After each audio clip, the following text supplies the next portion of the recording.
Continuamos en nuestra serie en el Evangelio de Marcos.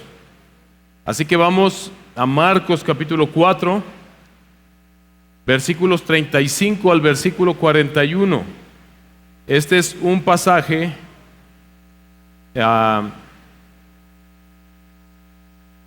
bastante conocido por algunos, por otros no tanto, pero vamos a someternos a la palabra del Señor. Hasta aquí, lo que hemos venido viendo en el Evangelio de Marcos, en términos de las obras milagrosas que Jesús ha hecho, Jesús ha venido obrando milagros, Jesús ha hecho sanidades, ha expulsado demonios, ha enseñado con una sabiduría nunca antes vista por los hombres. Pero lo que nos relata Marcos en este pasaje que vamos a ver el día de hoy es algo que es algo de otro nivel, es algo de otra categoría. Y no porque sea más asombroso simplemente, sino por todo lo que implica. En el siglo I, mis hermanos, los cristianos fueron tremendamente perseguidos. No sé cuántos han visto la película El Gladiador, es una de mis películas favoritas, está como en el top 3. Y ahí se ilustra lo que era el Coliseo romano. Algo de lo que se hacía en el Coliseo romano era, en el siglo I, arrojar a los cristianos que estaban siendo perseguidos para que fueran asesinados por gladiadores o por fieras. Quiero leer una porción del libro El mártir de las catacumbas, que algunos de ustedes ya han leído, y el que no lo ha leído se lo recomiendo muchísimo. Y quiero que ponga atención. Y antes de leer este fragmento, yo quiero que pongas en tu mente en este momento, ¿cuál es el peor problema que tú tienes en este momento en tu vida? ¿Cuál es el peor de tus problemas en este momento? ¿Y cómo estás pensando acerca de Dios en medio de esta circunstancia? Escucha esto. Seguidamente dejaron entrar otras fieras salvajes. Se refiere al ruedo del Coliseo romano. Seguidamente dejaron entrar otras fieras salvajes. Empezaron a saltar alrededor del ruedo, intentando saltar contra las barreras. En medio de la misma fue arrojada una banda de indefensos prisioneros, empujados con rudeza. Se trataba principalmente de muchachas que de este modo eran ofrecidas a la apasionada turba romana sedienta de sangre. Escenas como esta habrían conmovido el corazón de cualquiera en quien las últimas trazas de sentimientos humanos no hubiesen sido anuladas, pero la compasión no tenía lugar en Roma. Encogidas, temerosas, las infelices criaturas mostraban la humana debilidad natural al enfrentarse con muerte tan terrible. Escucha esto. Pero de un momento a otro, algo como una chispa misteriosa de fe las poseía y las hacía superar todo temor. Al darse cuenta, las fieras de la presencia de sus presas empezaron a acercarse. Estas muchachas, juntando las manos, pusieron los ojos en los cielos y elevaron un canto solemne e imponente que se elevó con claridad y bellísima dulzura hacia las mansiones celestiales. Al que nos amó, al que nos ha lavado de nuestros pecados en su propia sangre, al que nos ha hecho reyes y sacerdotes para nuestro Dios y Padre. A Él sea la gloria y dominio por los siglos de los siglos. Aleluya. Amén. Una por una fueron silenciadas las voces, ahogadas con su propia sangre, agonía y muerte. Uno por uno los clamores y contorsiones de angustia se confundían con exclamaciones de alabanza. Y estos bellos espíritus juveniles, tan heroicos ante el sufrimiento y fieles hasta la muerte, llevaron su canto hasta unirlo con los salmos de los redimidos en las alturas. ¿De dónde sacas tú el valor y la entereza para enfrentar una circunstancia como esta en la vida cristiana sin temor? El pasaje que vamos a ver el día de hoy se distingue de la narrativa de otros evangelios porque principalmente es un pasaje pequeño, corto, pero que está lleno de bastantes detalles. Muchos teólogos, ya hemos dicho esto anteriormente, piensan que de hecho el evangelio de Marcos es el evangelio de Pedro que le transmitió a Marcos y Marcos lo escribió, que tal vez las experiencias de Pedro fueron narradas. Así que les invito a que leamos el pasaje y pongamos bastante atención a todos los detalles. Vea lo que dice.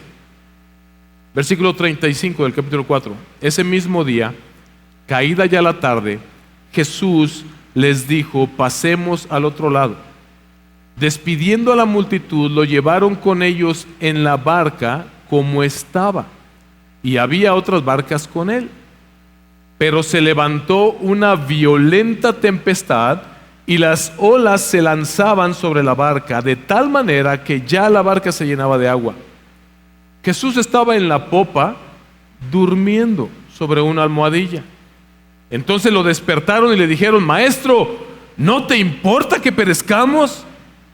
Jesús se levantó, reprendió al viento y dijo al mar: Cálmate, sosiégate.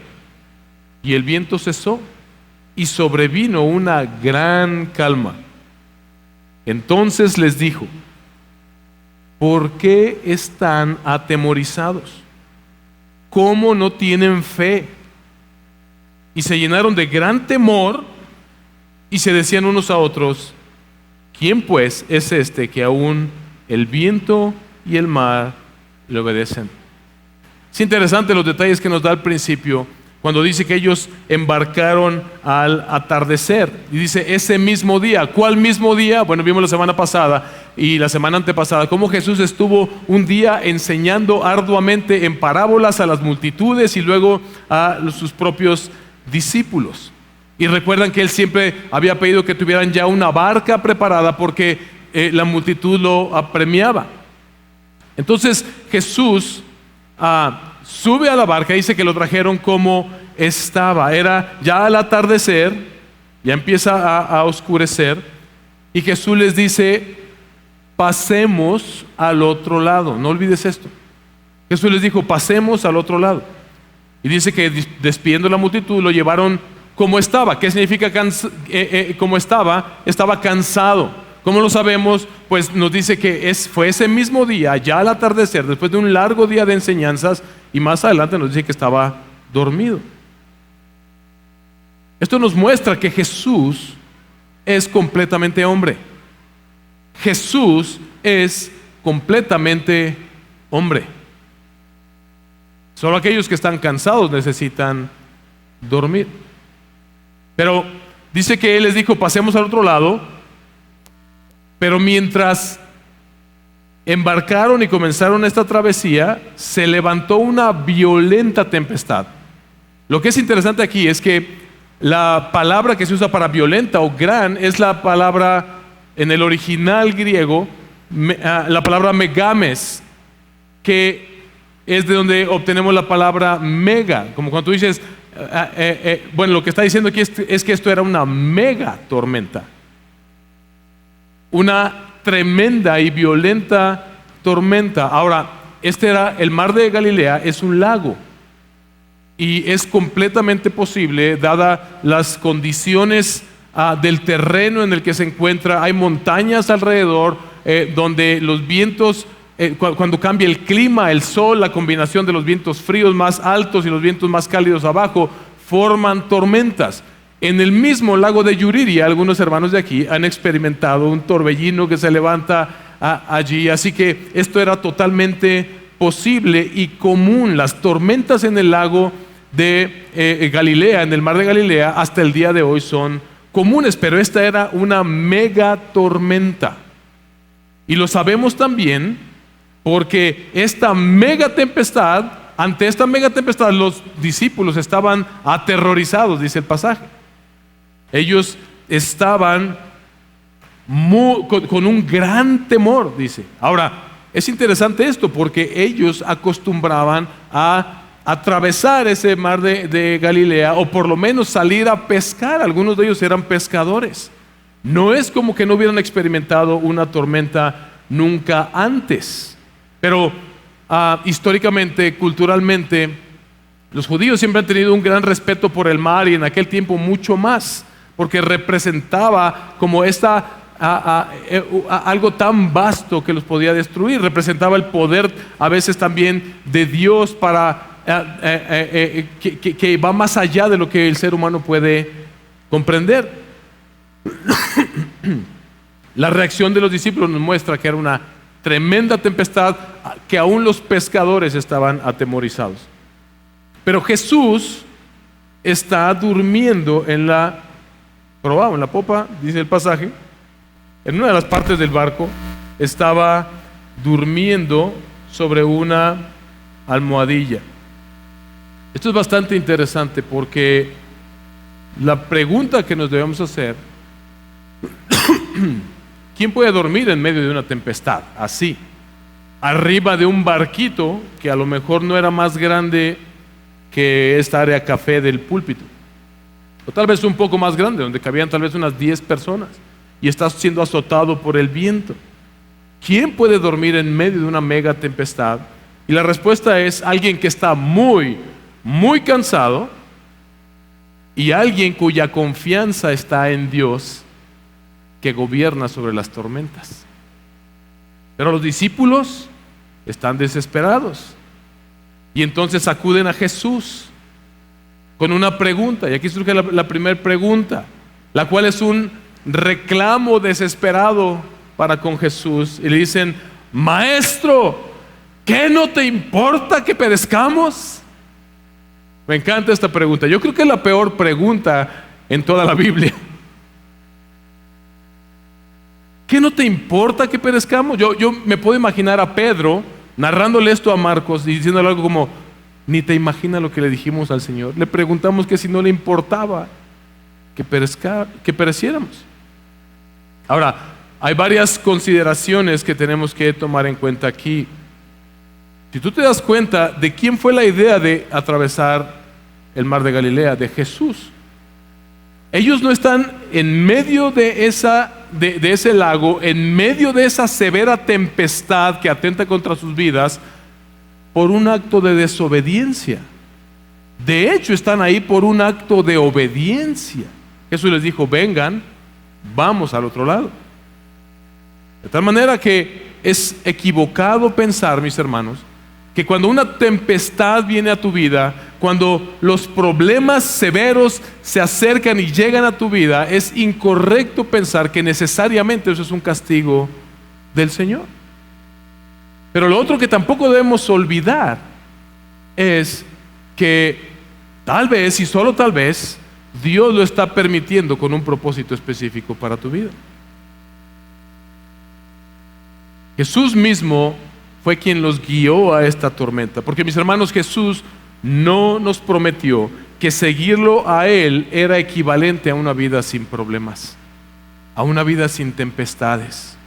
Es falso lo que dicen algunos: ven a Cristo y se terminarán todos tus problemas. Ven a Cristo y pacta con Él y el diablo no tocará tu negocio, tus casas, tus propiedades. Eso es falso. Vivimos en un mundo completamente frágil, en el que de un momento a otro una tempestad se puede levantar en nuestras vidas. Lo que está sucediendo en Medio Oriente nos lo demuestra. Pero el caso es que esta es una situación que rebasaba por completo a los discípulos, y ellos van desesperados con el Señor y le hacen la peor pregunta de la Biblia: ¿qué acaso no te importa que nos vamos a morir? Es como un grito de auxilio, pero al mismo tiempo es una acusación contra Jesús. Piensa en todas aquellas veces que tú has hecho esta misma acusación contra el Señor en medio de tus problemas.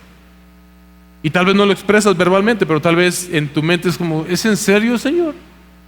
¿Qué no ves las ganas que le estoy echando? ¿Qué no ves cómo me estoy esforzando? Y parece que tú simplemente estás pensando en dormir. Ellos están acusando al Hijo de Dios de falta de compasión. Así que la respuesta a esta pregunta, nosotros que estamos del otro lado de la cruz, ya la sabemos. Sí, sí le importa. Sí le importa. De hecho, le importa tanto que por eso estaba con ellos en la barca.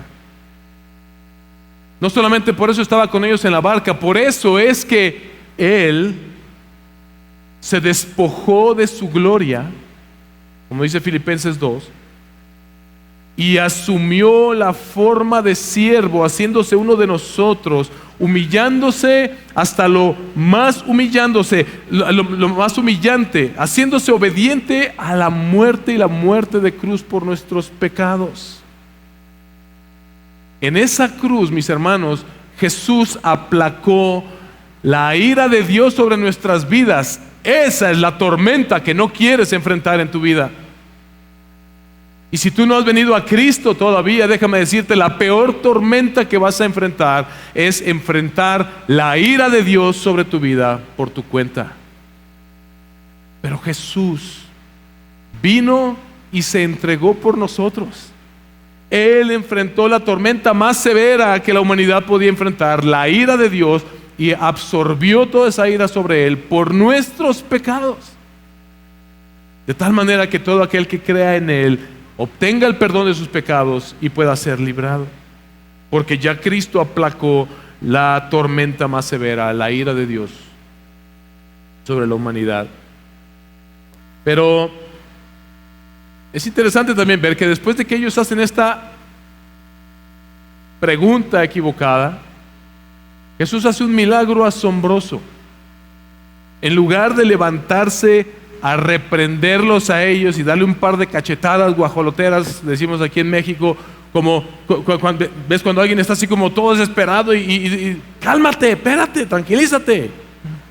No, lo que Jesús hace, en lugar de reprender a sus discípulos por semejante pregunta, Él reprendió al viento y al mar y les dijo: cálmate, sosiégate. Y el viento cesó y sobrevino una gran calma. Interesante que cuando usa la palabra gran, es la misma palabra griega que al principio de violenta tormenta, megames, es la misma palabra megames, calma, una mega calma. Lo que era una mega tormenta se convirtió en una mega calma, no una calma gradual, no es como que se empezaron a calmar las cosas, es como que de un instante a otro pasas a tener un lago que es así como un espejito cristalino. Definitivamente este fue un milagro contundente. Es el primer milagro que vemos de Jesús sobre la naturaleza.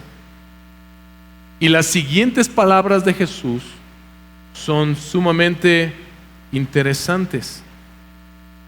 Las siguientes palabras de Jesús guiaron a sus discípulos a reconocer cuál era el verdadero problema, y era su debilidad espiritual, su falta de fe, su falta de confianza en el Señor. ¿Por qué están atemorizados? ¿Cómo es que no tienen fe?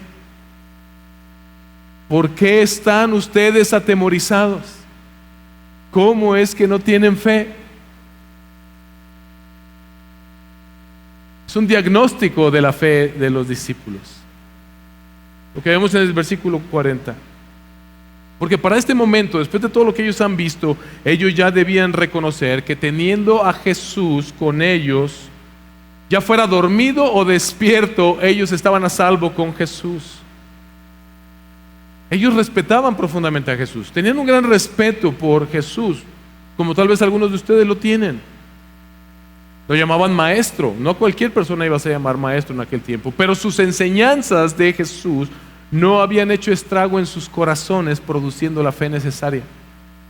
Lo que ellos están cuestionando al hacer esta pregunta incorrecta, ¿qué no te importa que perezcamos? ¿Qué no te importan nuestros problemas? No estaban cuestionando la capacidad de Jesús de hacer algo. Lo que ellos estaban cuestionando era su amor por ellos.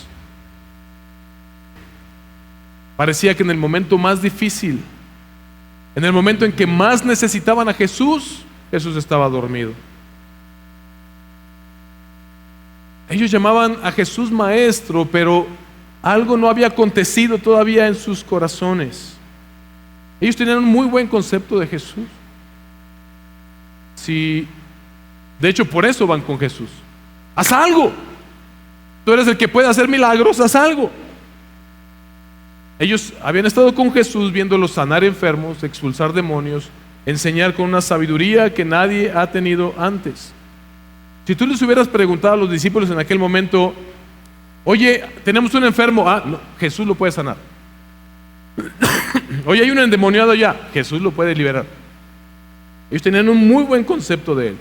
Sabiduría, Jesús tiene una sabiduría como nunca antes hemos visto. Él tiene sabiduría que nadie puede comprender, ni siquiera nosotros. Cuando explica sus parábolas, nos la tiene que volver a explicar a nosotros porque su sabiduría es tremenda. Ellos habían visto a Jesús obrar poderosamente en las dificultades de otras personas, pero ahora ellos son los que están en medio de una grave tempestad. Pero en medio de esa tempestad, el problema de los discípulos, y es tu problema y es mi problema, es que no estaban pensando claramente, no estaban aplicando a sus circunstancias lo que de Jesús habían aprendido hasta este momento como testigos de las obras de Jesús. Ese es nuestro problema. Esta tormenta, esta gran tormenta, yo no voy a minimizar tus problemas, hermano, hermana, pero esta gran tormenta tú tienes que identificarla como lo que es. Para los discípulos era un obstáculo que les impedía poner su plena confianza en que si estaban con Jesús, Él los cuidaría. Esa tormenta lo que vino a revelar fue su falta de fe en Jesús. Ellos olvidaron por completo sus palabras. ¿Te acuerdas qué les dijo Jesús antes de subir a la barca? Pasemos al otro lado. Él ya había establecido un destino. Él ya había establecido un destino. Jesús vino para salvarnos, no muriendo ahogado en un lago, sino crucificado en una cruz. Pero Jesús no les responde conforme a la gravedad de la pregunta que ellos hicieron. Él les pregunta, les hace también una especie de reclamo, pero piadoso y bondadoso. ¿Por qué están atemorizados? ¿Cómo es que no tienen fe? Él los está llamando a confiar dependientemente de Él. Mis hermanos, porque Jesús tiene poder sobre las tormentas, porque Jesús es Rey sobre las tormentas, tú debes confiar en Él y no temer. Él nos está llamando a confiar dependientemente de nuestro Señor a pesar de las circunstancias. Hay tantas áreas en tu vida de las que se puede levantar repentinamente una tempestad. En tu familia, en tu trabajo, en la escuela, con tu salud, enfermedad, provisión económica. Alguien puede abandonarte. Puede que comiencen a perseguirnos como cristianos. Algo que está revelando esta guerra en Israel es cuánto se ha expandido el Islam. Y dentro del Islam hay personas que creen que lo que su Dios les pide es asesinar judíos y cristianos. No digo que vaya a suceder, pero tampoco lo podemos descartar. El punto es que de cualquier lado se puede levantar un día una tempestad en tu vida, con el propósito de azotar tu fe. Ya lo dije anteriormente, Jesús no dijo que seguirlo era una vida equivalente a no tener problemas. Hay mucho cristiano frustrado. Pero si a mí soy cristiano, pues, ¿por qué no cambian las cosas? ¿Por qué no cambia mi marido? ¿Por qué no cambia mi mujer? ¿Por qué no cambian mis hijos? ¿Por qué no cambian mis circunstancias? ¿Por qué no tengo más dinero? Porque Jesús jamás prometió que de eso se trataba, confiar en Él. Pero este pasaje nos impulsa a confiar en Jesús, que es Rey sobre las tormentas, que Él es suficiente, que si Él dijo, sígueme porque vamos a cruzar al otro lado, mis hermanos, nosotros terminaremos en el otro lado donde Jesús dijo, y no me refiero a Estados Unidos. No debemos permitir que las circunstancias en nuestras vidas, las tormentas, los problemas se interpongan en nuestra fe con Jesús. Ahora, el último versículo nos muestra dos cosas: que después de ver a Jesús obrar semejante milagro sobre la naturaleza, sobre ellos vino un gran temor.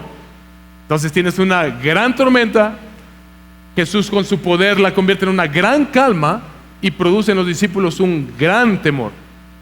Y entonces ahora ellos hacen una mejor pregunta: ¿quién es este que aún el viento y el mar le obedecen? Ellos estaban al principio aterrorizados por la tormenta, pero ahora están aterrorizados de ver que alguien tenga el poder aún sobre la naturaleza. Porque ellos tienen una teología, mis hermanos. Ellos están ahora aterrorizados de ver esto porque no tienen una categoría donde colocar a Jesús, un hombre que tenga poder y autoridad sobre la naturaleza, porque teológicamente ellos saben que solamente Dios tiene este poder. Solamente Dios tiene poder sobre la naturaleza. Dios en la creación, con su poder, con el poder de su palabra, dijo: sea hecho los cielos, sepárense las aguas, sea la luz, sean los animales, sean las plantas. Con el poder de su palabra Dios creó todo lo que existe. Cuando Israel va atravesando, va huyendo de Egipto y lo está persiguiendo el faraón con todo su ejército, llegan al Mar Rojo. ¿Y qué sucede? Dios con su poder abre el Mar Rojo para que el pueblo atraviese. Esto es lo que ellos están pensando en su mente. Los discípulos de Jesús en la barca están pensando: espérate, solo Dios tiene poder sobre la naturaleza. Solo Él creó todo lo que existe. Solo Él separó las aguas del Mar Rojo. Es interesante que la narrativa de este pasaje es muy similar a la de Jonás cuando está huyendo del Señor. Muchas de las palabras que se dicen ahí son iguales. Y en esa narrativa de Jonás, fue Dios quien provocó la tormenta y Dios quien calmó la tormenta. A mí me encanta tener esa perspectiva de que es Jesús, de hecho, quien permite las tormentas de mi vida para el beneficio de mi fe. Y los salmos, muchos de ellos, nos muestran cómo solamente Dios tiene poder sobre la naturaleza. Salmo 89, versículo 9. Tú dominas sobre la soberbia del mar. Cuando sus olas se levantan, tú las calmas, dice.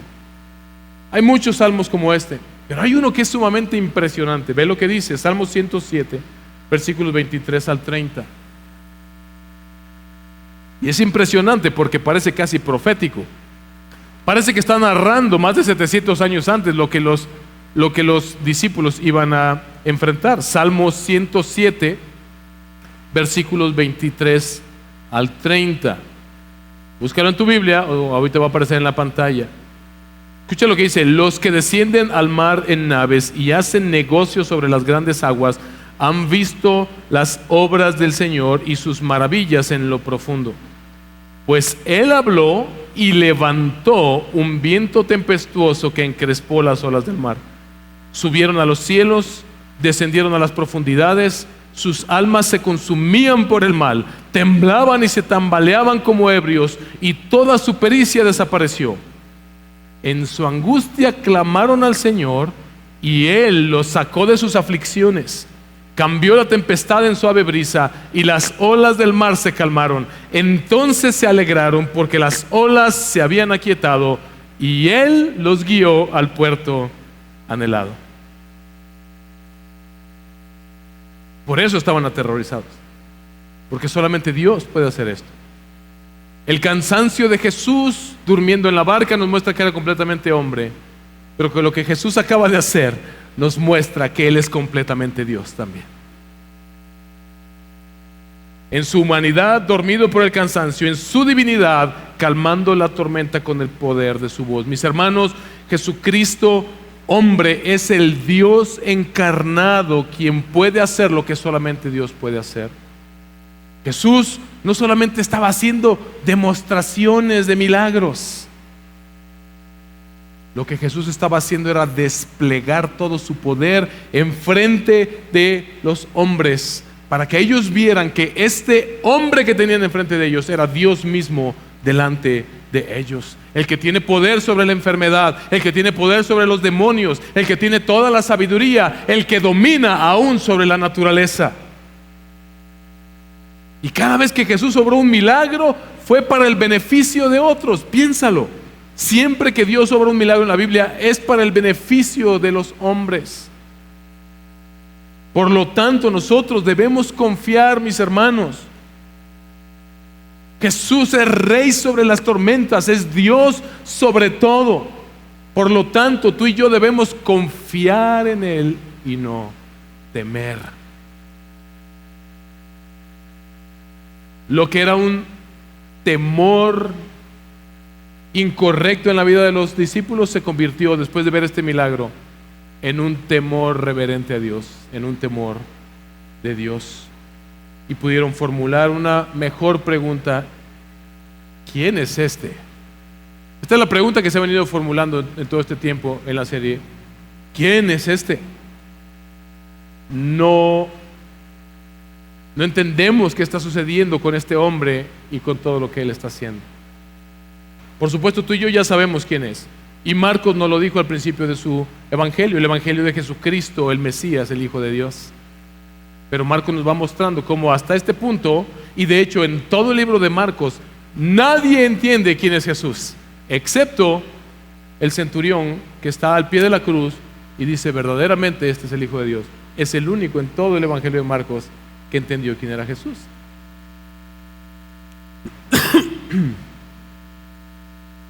Así que, mis hermanos,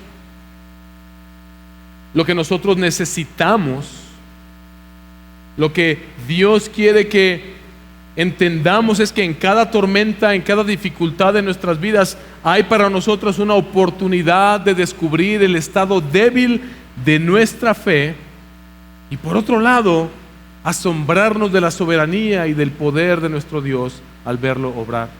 Y esto nos debe llevar a confiar en Él. Esta tormenta que se ha levantado en tu vida, no sé cuál es el problema que te atormenta, pero estás equivocado, equivocada si piensas que esto es algo que se salió del control de nuestro Señor. Lo primero que tienes que entender es que Él la permitió. Lo segundo que tienes que entender es que Él la va a usar para el beneficio de tu fe. Y lo tercero que tienes que entender es que tú necesitas asombrarte más de Él. Tú necesitas crecer en un temor reverente de nuestro Señor, recordar quién es Él, el Rey, el Dios sobre las tormentas. Si Él gobierna sobre la naturaleza, ¿cómo no va a gobernar sobre cualquiera de nuestros problemas que tengamos el día de hoy? Tú puedes confiar. Tal vez la tormenta tarde un día, un año, 10 años. Tal vez la calma la encuentres cuando descanses en paz, pero siempre puedes confiar que Él siempre estuvo en control y que siempre lo va a usar para el beneficio de tu fe y que siempre Él te llevará al otro lado. Necesitamos crecer en un temor reverente de nuestro Señor, mis hermanos. Este pasaje se ha predicado innumerable cantidad de veces, y muchas de ellas para decir: tú proclámalo, tú confiésalo, y el Señor va a calmar tu tormenta. Imagínate tú diciéndole eso a estas jóvenes en el ruedo del Coliseo romano, a punto de ser devoradas por las fieras. Tú decrétalo y se le va a quitar el hambre al tigre. No. Pero porque ellas sabían que Dios estaba en control, ellas pudieron glorificar al Señor y entregar sus vidas sabiendo que aquel que gobierna sobre todo tenía el control de sus vidas. La lección para los discípulos en aquel momento, mis hermanos, y la lección para nosotros el día de hoy, es que Jesús es majestuoso. Él es Rey sobre todo. Él es Dios sobre las tormentas, aún sobre la naturaleza, y sobre todo Él gobierna. Que la respuesta a la pregunta, ¿qué acaso no le importa al Señor la situación que estoy viviendo? La respuesta es sí, le importa tanto que dio su vida en esa cruz por ti. Y Él enfrentó la peor de las tormentas, la ira de Dios en tu lugar, para que tú no la tuvieras que atravesar. Romanos capítulo 5 versículo 9 nos lo dice: entonces mucho más, habiendo sido ahora justificados por su sangre, seremos salvos de la ira de Dios por medio de Él. Hermano, hermana, Jesús puede tomar tu mega tempestad y convertirla en una mega calma en un minuto, pero si esto no produce en ti un mega temor, un temor asombroso y reverente hacia Él, no habrá servido de nada. A la siguiente tormenta vas a claudicar otra vez. La respuesta a la segunda pregunta debe ser respondida por ti. Tus temores reflejan tu falta de fe. Así que la pregunta que debes responderte cuando estás en medio de estas tempestades es: ¿quién es Jesús para mí? ¿Quién es Jesús para ti? Y Romanos 8 nos ayuda a recordar quién es Jesús para nosotros. Romanos 8 versículos 28 y después el versículo 31 y 32. Y sabemos, dice el apóstol Pablo, que para los que aman a Dios, es decir, los que están en Cristo, todas las cosas cooperan para bien. Esto es, para los que son llamados conforme a su propósito. Este pasaje no dice todas las cosas les saldrán bien todo el tiempo. Dice todas las cosas cooperan para su mayor bien. Es decir, las cosas buenas, las malas y las tempestades que tengas que atravesar, todas, si estás en Cristo, cooperarán para tu mayor bien. Versículo 31. Entonces, ¿qué diremos a esto? Si Dios está por nosotros, ¿quién estará contra nosotros? El que no negó ni a su propio Hijo, sino que lo entregó por todos nosotros, ¿cómo no nos dará también junto con Él todas las cosas? Hermanos, nuestros tiempos de mayor crecimiento en fe y en obediencia no provienen de nuestros días más fáciles. Probado está.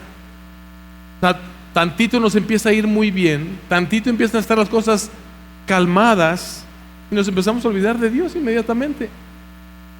Pero nuestro mayor crecimiento viene de aquellos días tormentosos, donde solamente Él pudo sostenerte y tú aprendiste a confiar en Él.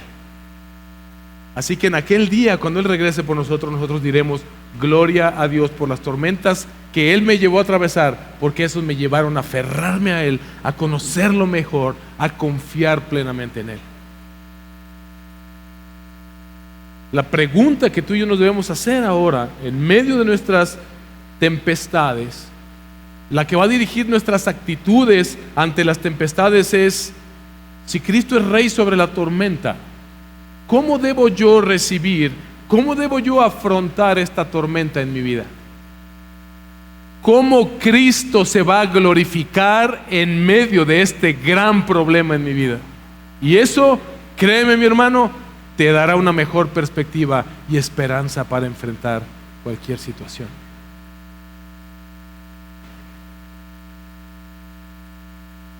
¿Cómo se glorificará Cristo en medio de esta tempestad?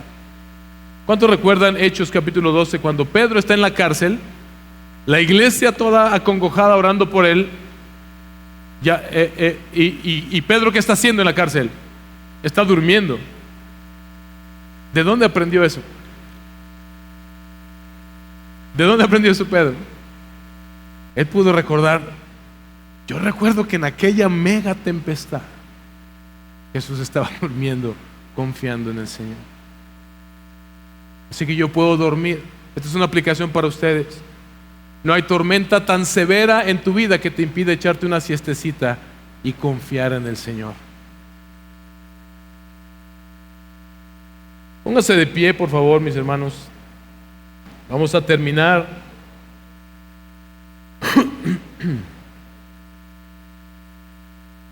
Jesús no demandó de sus discípulos tengan este tipo de fe, Él les dijo, ¿por qué están atemorizados? ¿Cómo no tienen fe? Les ayudó a examinarse a sí mismos.